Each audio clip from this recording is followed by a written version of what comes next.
Trump approaches homeless veteran woman. What he does next shocks everyone. Love stories like this? Hit that subscribe button now, you don't want to miss what's coming next.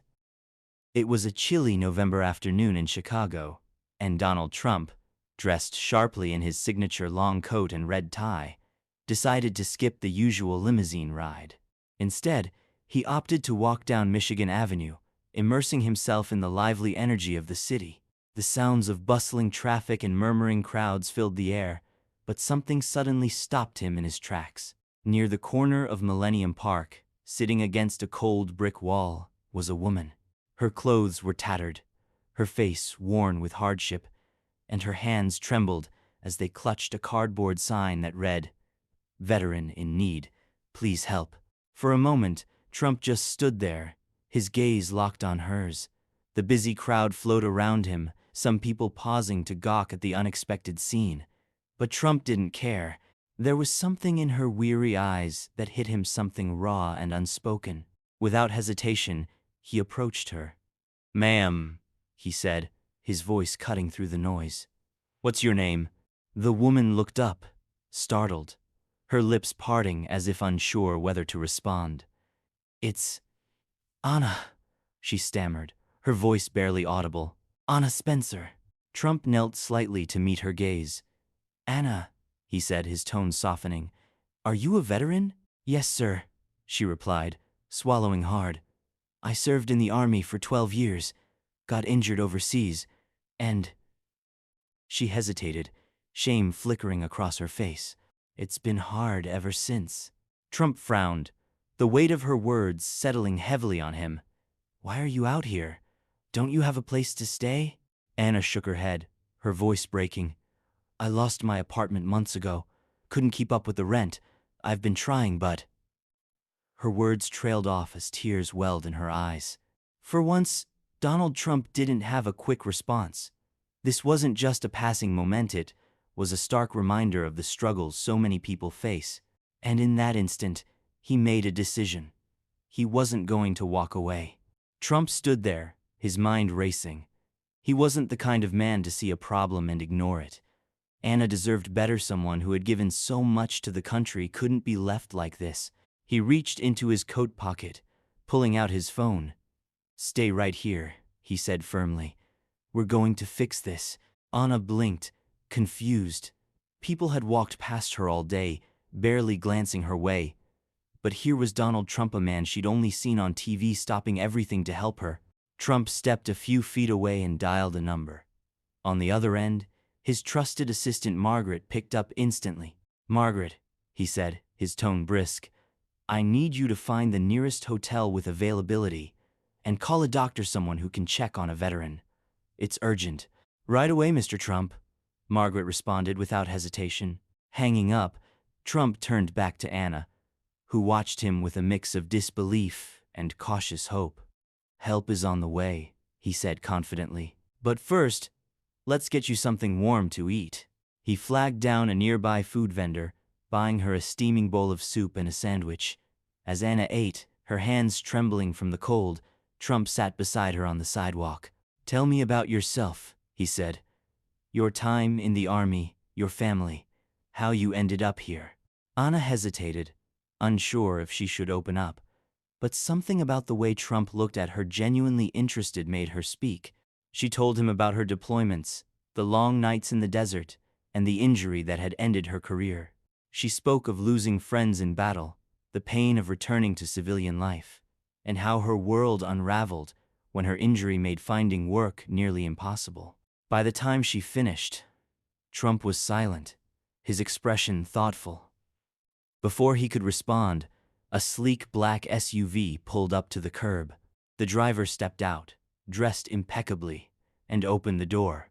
Trump stood, extending a hand to Anna. "This is for you," he said gently, helping her to her feet. "We're taking you somewhere safe." Anna hesitated at the open door of the sleek black SUV. She looked at Trump, her voice barely above a whisper. "Why are you doing this? You don't even know me." Trump met her gaze, his expression unwavering. "Because someone should have done it a long time ago," he replied. Those words hung in the air, and for the first time in years, Anna felt a glimmer of trust. She climbed into the SUV, settling into the plush leather seat. As the car sped through Chicago's bustling streets, Trump stayed silent, his presence calm but resolute. Minutes later, they arrived at one of the city's most luxurious hotels. The doorman, already prepped by Trump's assistant Margaret, opened the door with a respectful nod. "Welcome, ma'am," he said warmly, as though Anna were royalty. Anna blinked in disbelief. This can't be for me."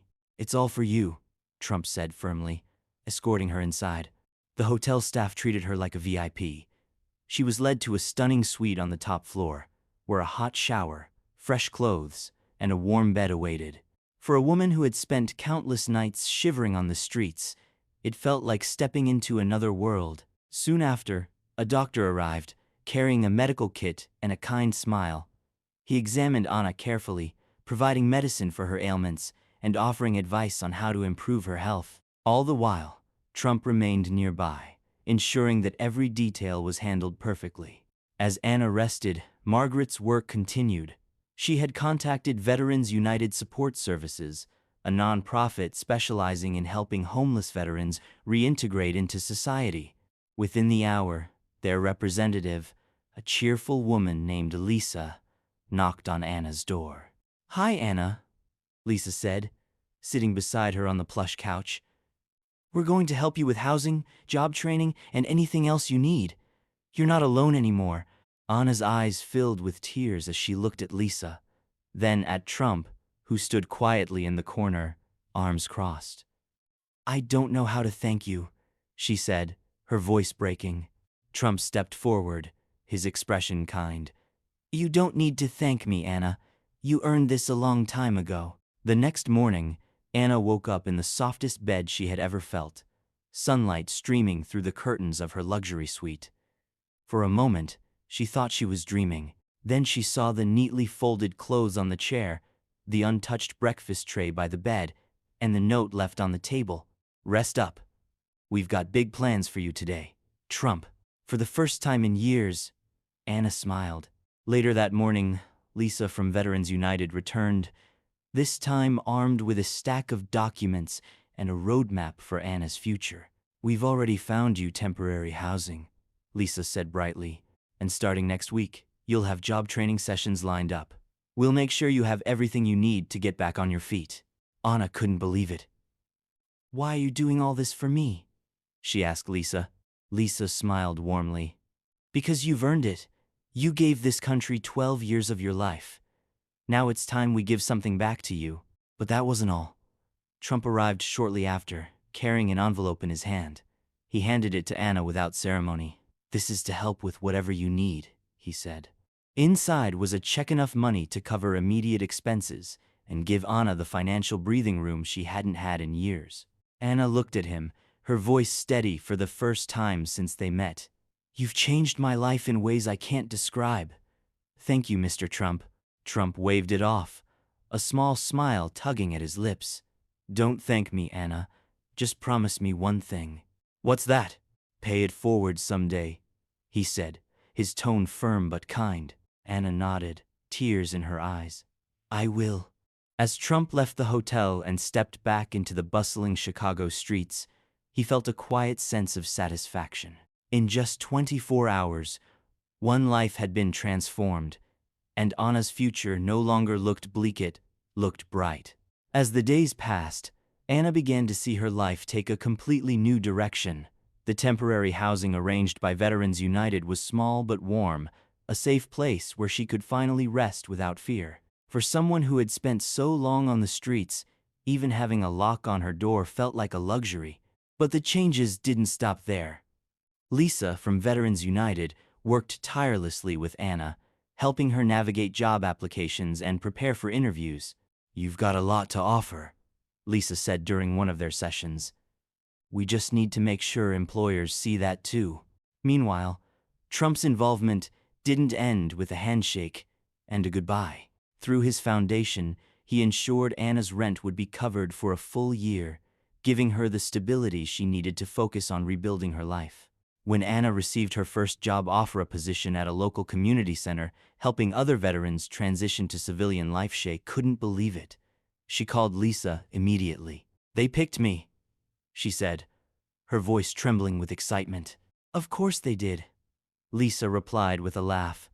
"You're incredible, Anna. They're lucky to have you." But Anna didn't forget the promise she made to Trump.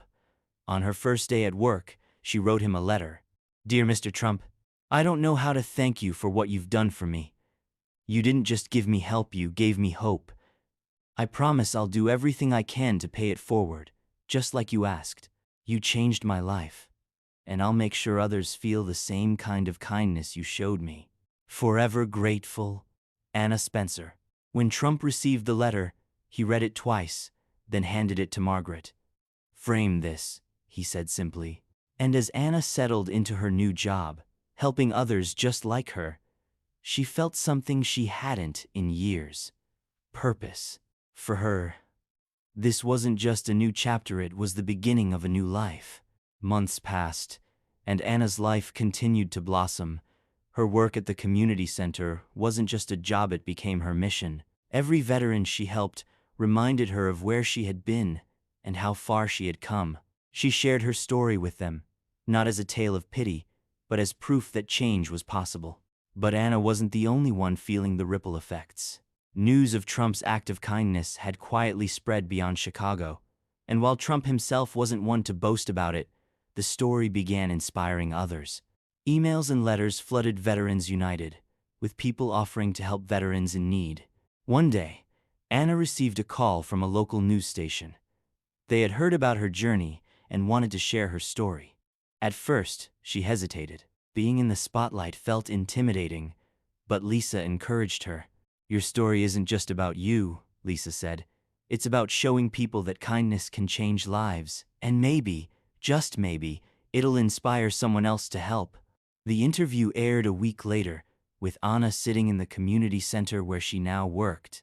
She spoke candidly about her struggles, her time in the army, and how a chance encounter with Donald Trump had changed everything. "People walk past others in need every day," Anna said, her voice steady. "But Mr. Trump didn't. He saw me, really saw me, and he decided to do something about it. That single moment gave me back my life." The segment ended with footage of Anna helping other veterans, a smile on her face as she guided them toward the resources they needed. That evening, Trump watched the interview from his office. He leaned back in his chair, a rare look of pride crossing his face. Margaret entered the room, holding a stack of papers. "The media's starting to pick this up," she said. "Do you want to make a statement?" Trump shook his head. "No need," he said simply. "It's not about me, it's about her." Nearly a year had passed since Anna's fateful encounter with Donald Trump, but the impact of that single moment still echoed loudly in her life. Now the program coordinator at the community center, Anna had become a symbol of resilience and hope for the countless veterans she helped every day. Her work wasn't just a job, it was her calling. She organized housing initiatives, job training, and mental health workshops, all with the same fierce determination that had kept her alive on the streets. Veterans looked up to her not just because of what she did for them, but because she understood them. One chilly November morning, as she was setting up for an event, Anna received an unexpected phone call. "Hello, Anna," came a familiar voice. Her breath caught. "Mr. Trump?" "Yes," Trump replied warmly. "I was just thinking about you and wanted to check in. How's everything going?" Anna grinned, tears welling up in her eyes. "I don't even know where to start. Things are incredible. None of this would have been possible without you." "Don't thank me," Trump said. "This was always in you. I just gave you a little push." Anna hesitated before asking, "Why did you stop that day? Why me?" Trump's tone softened. "Because you deserved better. You gave everything for this country, and no one should be forgotten like that. Helping you was the least I could do." As they spoke, Anna realized just how much that moment had transformed not only her life, but the lives of the veterans she now served. Before the call ended, Trump left her with one last piece of advice. "Keep doing what you're doing, Anna. and never stopped paying it forward. That evening, Anna stood before a packed room at the community center's annual fundraiser, sharing her story with a mixture of pride and vulnerability. "I'm here today because someone saw me when no one else did," she said, her voice steady but emotional. "Donald Trump didn't just give me shelter or money, he gave me hope. And I've made it my mission to share that hope with others." The crowd erupted into applause, many wiping tears from their eyes. Among them was Lisa, beaming with pride. After the event, as Anna locked up the center for the night, she looked up at the clear sky and smiled. For the first time in years, the future didn't just look bright, it looked boundless. Her promise to Trump wasn't just words anymore. It was her legacy.